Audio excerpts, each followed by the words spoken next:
to 9. The money donated will be going to Hopes and Dreams to purchase another house. Rebecca is one of Hopes and Dreams success stories, and she's here to share her story. So Becca, when did things start to get difficult for you?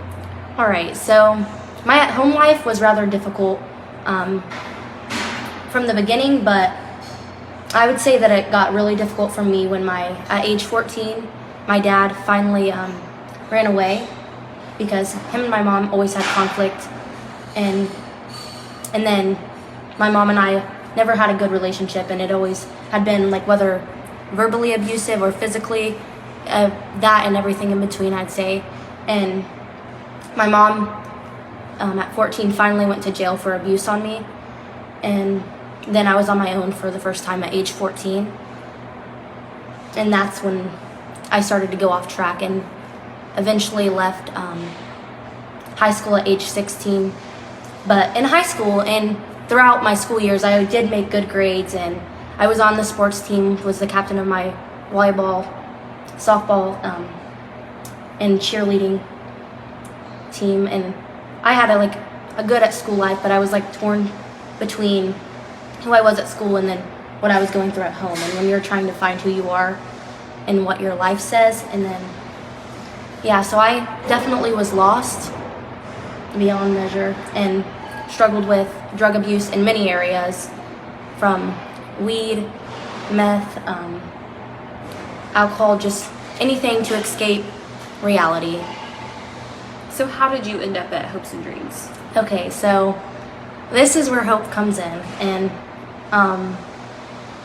so I moved to Paris.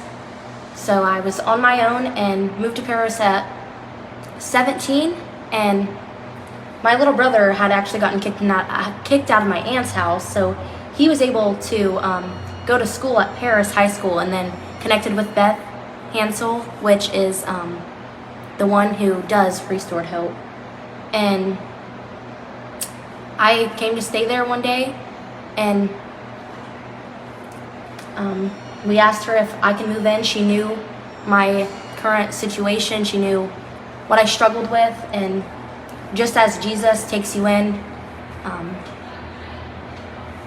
our lost state, that's what she did, and she showed me the hope of Jesus, and I did not know what that was like. So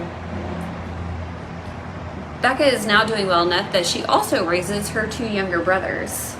yes. Do you want to tell us a little bit about that?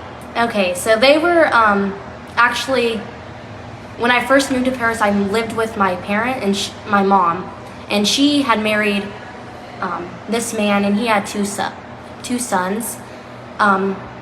What living was like at that house was there was no heat in winter, and that is unbelievably miserable, and no water, no running water, so showers difficult. Where do you shower? Just constant fighting, and around you just feel contained, and you don't. And they were going through that same path, and I saw that, and Jesus, God had allowed me to see that, and so I always knew that if I were able to, if there was ever a chance that I were to be on my feet, that I would want them to come with me, and I knew that from the moment I met them. So how do you support the boys? It has to be a struggle.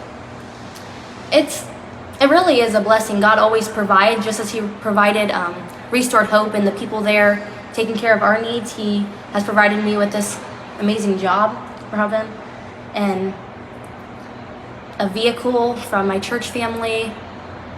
God provides, and